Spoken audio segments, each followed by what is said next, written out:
Doing everyone. Hope you're having a good day. Not raining here today, not sunny here today. It's a lot of not here today. We'll see how it plays out weather-wise. Hopefully your weather is nice wherever you are. What would you do to see Jesus? Would you be willing to stick out in a crowd? Would you be willing to embarrass yourself? Would you be willing to do something unusual? Would you worry about what people around you thought? What would you do to see Jesus? Today, we're going to look at the story of a short little man who is on a mission to see Jesus. His name is Zacchaeus, and there's a children's song all about him, and maybe we'll sing it before the end. I don't know. Um, Jesus entered Jericho and was passing through. This is towards the latter part of Jesus's ministry. So people are starting to know quite a lot about Jesus. They were interested in who this Jesus was. It doesn't necessarily make somebody a disciple of Jesus, a follower of Jesus, a believer in Jesus just because you're interested, but it is good to be interested in Jesus. And there was a man living in that town. His name was Zacchaeus. He was a chief tax collector and was wealthy. And he wanted to see who Jesus was. That is a very, very interesting little bit of information about the guy. Because if you understand the times that they were in, I don't think there's ever a time when tax collectors are thought of highly. Sorry if you're a tax collector today. I'm not trying to run you down, but I don't think it's any news to you that tax collectors were not and are not the most popular people in the world. In this particular day, they were particularly looked down on. Even though we're not supposed to have a list of good sinners and bad sinners and in between and rank sin and all that stuff. Sin is offensive to God. Sin keeps us out of heaven and sends us to hell. We're not supposed to keep lists like that, but the truth is, almost all of us do, whether we realize it or not. This sin is worse than that sin. Tax collecting was a worse sin on multiple reasons. A, like I just said, people don't like tax collectors. B, he was a Jewish man collecting taxes for the Italian government, the Roman government. And anybody associated with the Roman Empire, the Roman government, who had overrun the land and were occupying the land, anybody associated with that would not have been well thought of, would have been looked down on and despised, to be honest. And he was good at it. Says he was wealthy. The reason he was wealthy is because he cheated a lot of people. Under Roman authority, he cheated a lot of people out of money. He not only taxed them, a tax collector back then was told how much taxes to collect. He was allowed to collect some more, basically for his own pay. Some of them abused, maybe many, I don't know, abused that system and collected a lot of money. And by and large, the Romans didn't care. They looked the other way. So this was a great injustice. Most people in that day were poor already. Paying taxes was already difficult.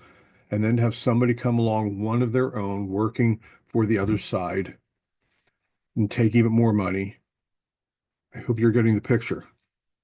But something wasn't right with Zacchaeus. All that money was not serving him well.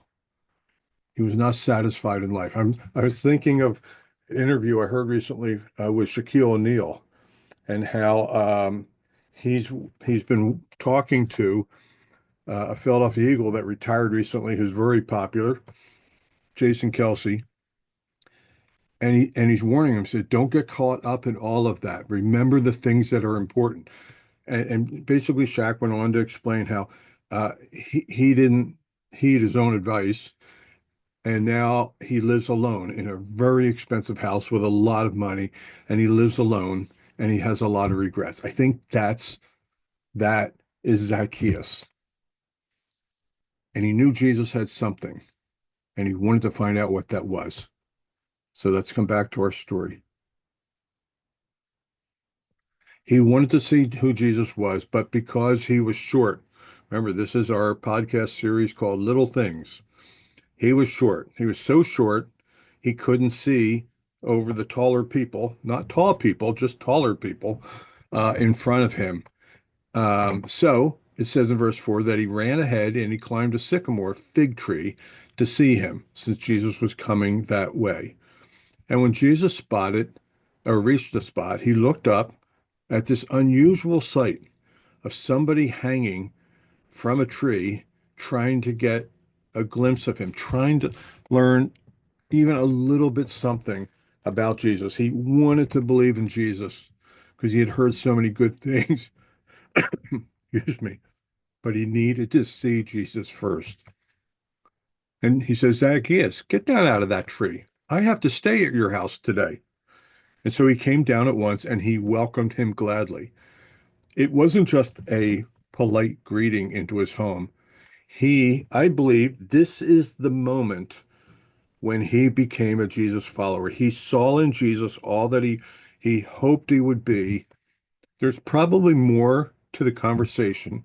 There's always more to the conversation than what we see happening in the scriptures.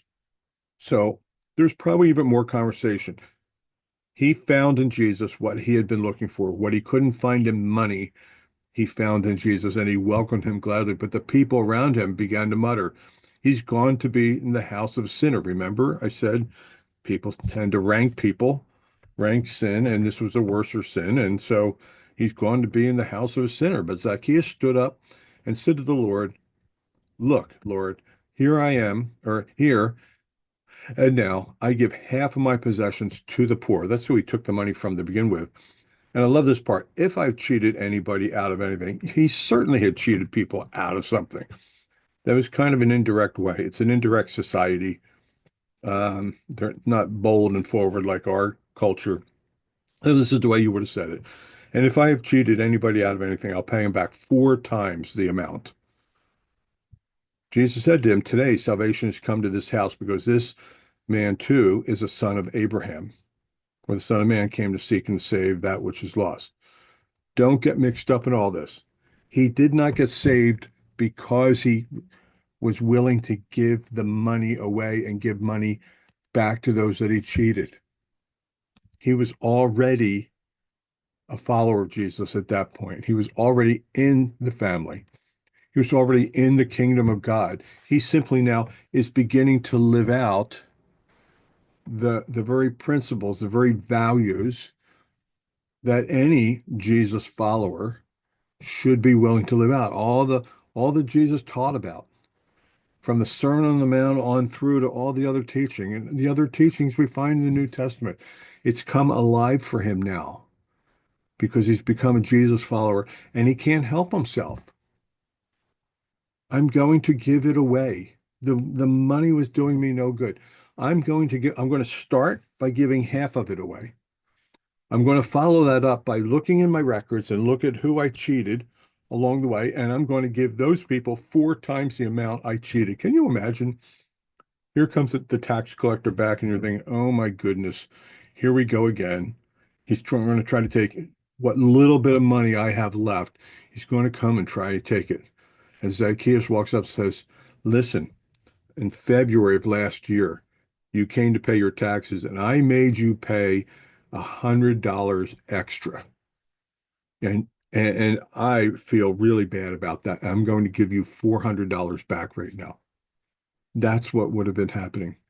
But when Jesus said salvation came to his house today, Jesus is the salvation that came to his house today, not the good works that he did. We always have to keep that in mind. We cannot make ourselves good enough to receive God's forgiveness, to receive God's salvation.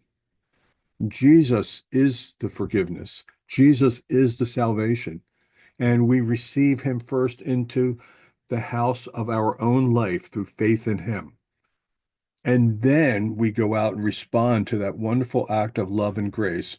We go out and respond to that. And often that response will be directed towards the people around us.